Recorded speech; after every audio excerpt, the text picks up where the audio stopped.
What's going on? It's Justeeni here. We're back with some more Poly Titans, this time in the second stage because we made it past the group stage. Now we're on to the Swiss stage. So there's going to be 3 rounds of Swiss. Each Swiss is a best of 3, and if I win 2 rounds of the Swiss, then I make it to the next stage. But the competition is a lot steeper because the lower half of players got eliminated. And immediately in my first round, I'm presented a very strong 1v1 player who I haven't really glazed enough on this channel yet, but that may change soon. Livan. Very strong 1v1 player. I cannot emphasize enough. I mean, he qualified for the World Championships with Kiku. I think he knows how to play Polytopia. So with this first round, basically the way that things are working is the hosting player picks the tribe. In this case, I'm the hosting player. I picked Quetzali. And then the away player picks the map type. They picked Pangea. So we're playing Quetzali Mir on normal Pangea. And yeah, host also skips turn 0. It's a best of 3, yada yada. Let's just get right into it. So I'm doing my thing with my spawn, doing this nice turn 1 upgrade. It's a nice thing to do as host when you skip turn 0. Now my second city, it does have a lot of forests, but not a lot of resources in general. But I can get a nice explorer on turn 4. See what's up, find some ruins, and the opponent also stepping on a ruin. So I'm not going to be the fastest towards expansion, but I will get a lot of ruins. They get a vet sword, but the vet sword is kind of fine here. With Quetzali, they can deal with it. And we can see they're going very aggressive into riders and stuff. There's also like a village on one of these tiles. I think this tile that they're going for. So I decide I'm going to go forestry, opt for maybe getting some quick giants, really just a strong eco in general. And a nice resource ruin, very nice here. I do have some potential market spots as well. That's another reason behind forestry. And yeah, very nice eco. Train some more units because I need to expand north as well. I don't want to get completely out expanded. Expansion's very important on Pangea. And I decide, instead of going math, I actually go archery just so then I can really fight, because this vet sword allows me to be a bit more aggressive in the south. So I want to take advantage of that now. Train a bunch of archers and to get going. I could have chopped the forest to upgrade the city instead, which maybe is better. I can chop this forest on my capital, no problem, but I decided for the archer instead. Now, again, the whole like archer's defender combo, very strong, even on Pangea where riders tend to reign supreme. But yeah, I'm just spamming a ton of units. Now, they're able to get to this north, deny me that city, but I do have a plan to deal with that.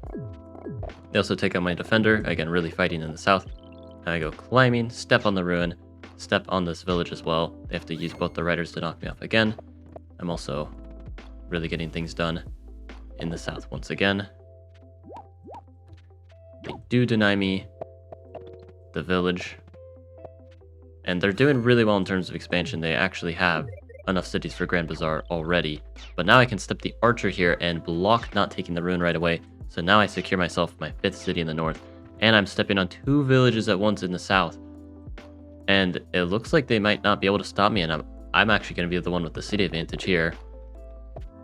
However, they do have a rider and a second one in the fog. And this is actually going to be a really big problem. They even get their first giant despite me being the one going for forestry.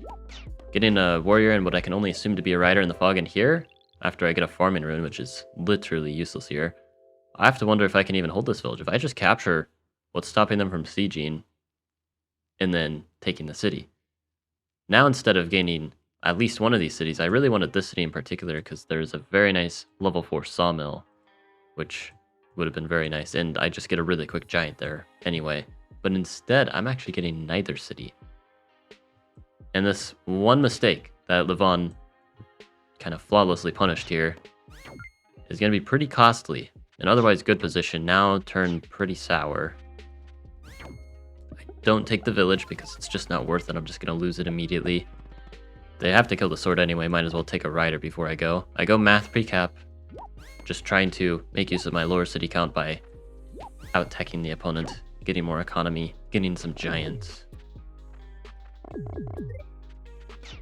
Now, also again, trying to pressure as much as I can. Because one good way to deny the opponent from getting the village is try to take it yourself. I really need this village. And I can go for sawmill. I border growth in the front, usually a terrible idea in these Quetzali mirror matchups, but I can get the giant quickly, and they aren't able to immediately punish me with a cloak, so I feel comfortable doing it here, and it's really my only way to get the giant, so I don't really have much of a choice anyway. But yeah, they just have so many riders for me to deal with. I've got some defenders eventually approaching, but it's just hard for me to really make any advances. And since I failed to take that city earlier, it's just going to remain contested. I try to get another giant, just trying to pressure as much as I can. Now I go for riding, making my way towards trade, but also roads, which will be very, very useful here with both my riders and my archers. But Livan, not making things easy, advancing this giant kind of towards the south and towards the city at the same time, causing a lot of threats. And now he goes for archers, and he's already got roads with his archers. I get roads myself now, and I'm just going for one last stand here, just hoping that this is good enough to hold the city. If it isn't, we're in serious trouble. But this is quite a lot they have to break through. And it looks like they're gonna have it. Just barely, mind you. If I had actually put this rider in the way, then I might have been able to take the village. In fact, I actually think I would have. A potentially fatal misplay, unless they had like an extra rider in the fog. If that was the case, then yeah, they would have taken it either way. But, I mean, maybe I should have put the rider in front. Because if I'm taking the city, that's my ticket to making a comeback here. Instead, once again, I'm not taking the city. I lost a bunch of units. And now with Livan's giant getting closer to the city, it looks like I'm going to just be down even more cities. I can go for trade, but it's not looking good because trade is very slow here. Livan's had a lot of time to build up his own economy advantage, and also just pressuring so much here. I'm kind of running low on units. Like, look at Livan's unit count. Look at mine. Not looking very good for me. At this point, it's just kind of playing to my outs. Maybe, just maybe, I can get enough economy and just hold things. Maybe Livan will overextend himself and I can capitalize on that. Maybe sneak a Night Chain in there. Night Chain always gives a chance of a nice comeback. But right now, I'm a long ways from Knights, so I gotta hold on for a while. And Livan's not gonna overextend. His micro is very, very solid here. And then again, really just that mismanagement of the south. Failing to take this city that could have been mine. Really should have been mine because I had multiple chances to take it.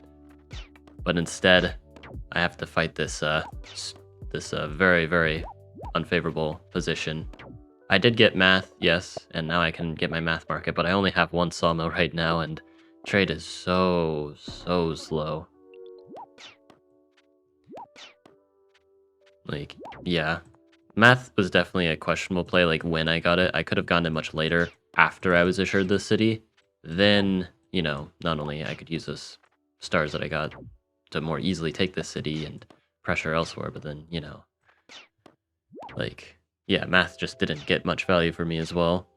Kind of a lot of things, but now Livan gets the knight, and again, I'm just down so many units. I get a catapult just hoping to hold on, but with all the pressure combined with the knight, this is just an impossible position to defend.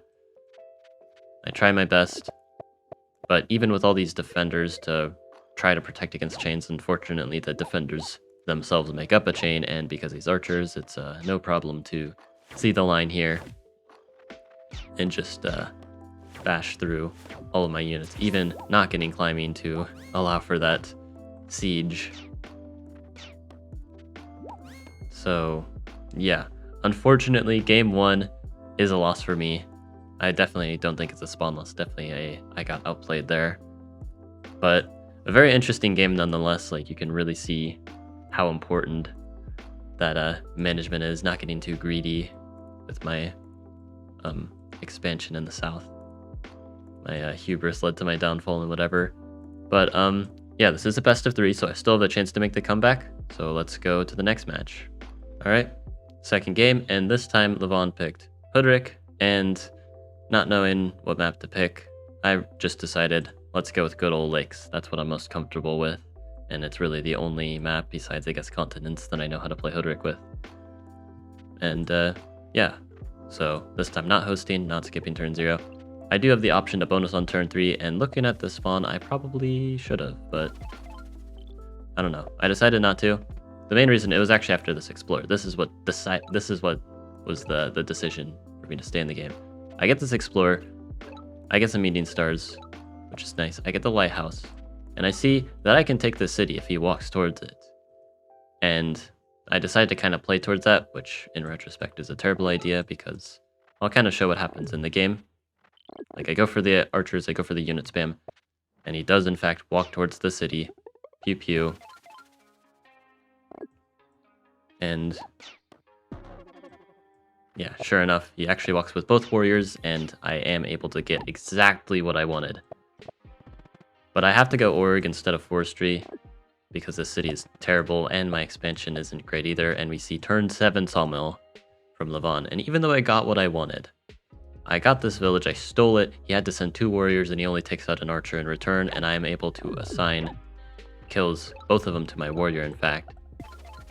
But now, after I go Forestry, it's just a slow start. Again, they already have math, they've got great market spots. My market spots are okay, but they also take forever to set up. And this position isn't great, but I still, you know, I have to play it out, hope for something. And what's the out here?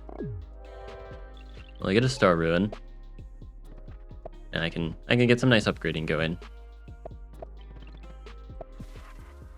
So yeah, nice level 3. I do the sawmill, or sorry, the lumber hut to prepare for my math and stuff. But then I see the border growth, and that gives me an idea. I kind of expected him to do this, and I was like, well, yeah, this sucks. He's getting this really strong border growth on me. But then it got me thinking, I've got 29 stars on hand, and a lot of unchopped forests. I had to buy Org earlier.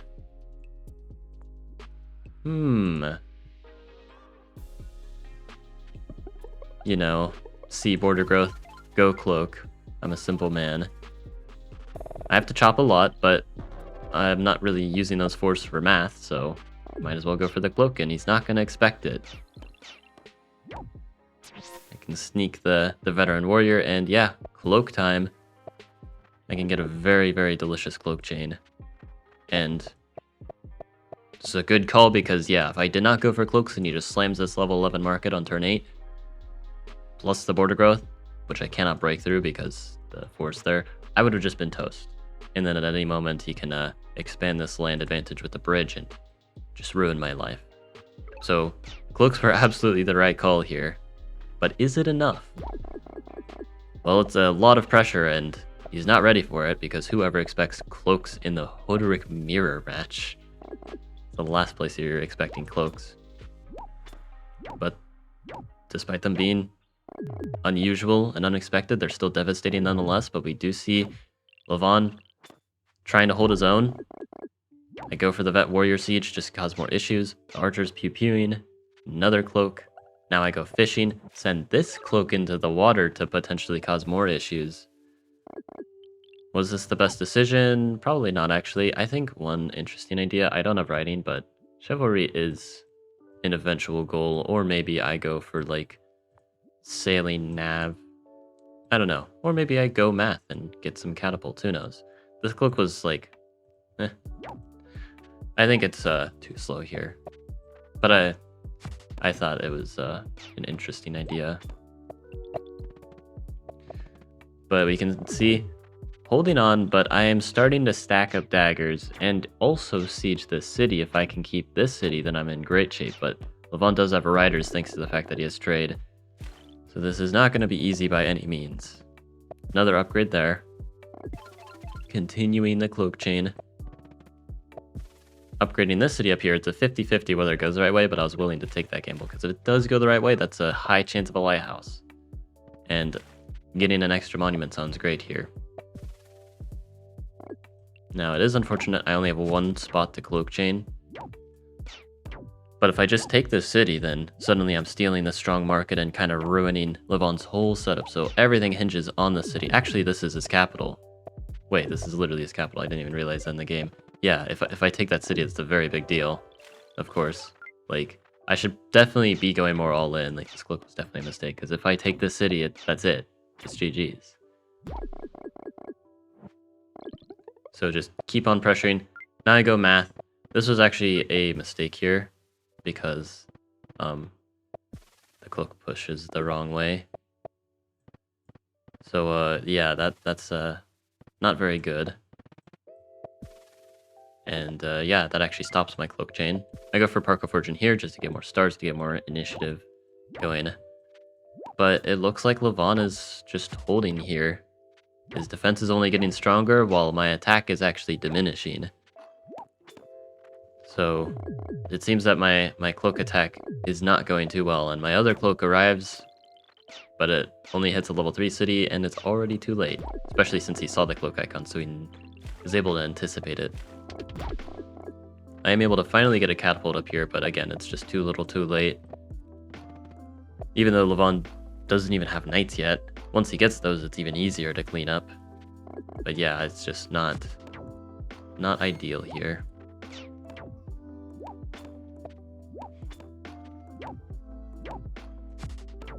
Yeah, this catapult's been putting in so much work, sitting at that post. And I wasn't able to take any cities. I think it was a pretty good attack. It caused some issues, but Livan was able to still defend anyway. And his markets are just absurd here. I can chip down, but it's just not going to matter here. In fact, my cloak chain is not looking good anyway. As soon as the cloak chain stops, it's just kind of over. But it looked like it was going to stop soon anyway. No, I did try. It was a fun idea. But it just wasn't quite enough here. Very strong spawn. Executed really well with a good defense. Even though the cloaks were unexpected, it just wasn't quite enough. I just needed a little more support. But anyway, I do lose 0-2, but that is only the first round. There's still more rounds to go. I don't know if I'm going to get much easier opponents than this. I mean, this is one of the harder opponents, but every single opponent will be really, really difficult in this Polytitans. But I fought well, I think. I think I played okay. I definitely could have done some things better, but I think they were very fun, interesting games, and I learned a lot. And yeah, hope you guys enjoyed. Like and sub, and have a good one.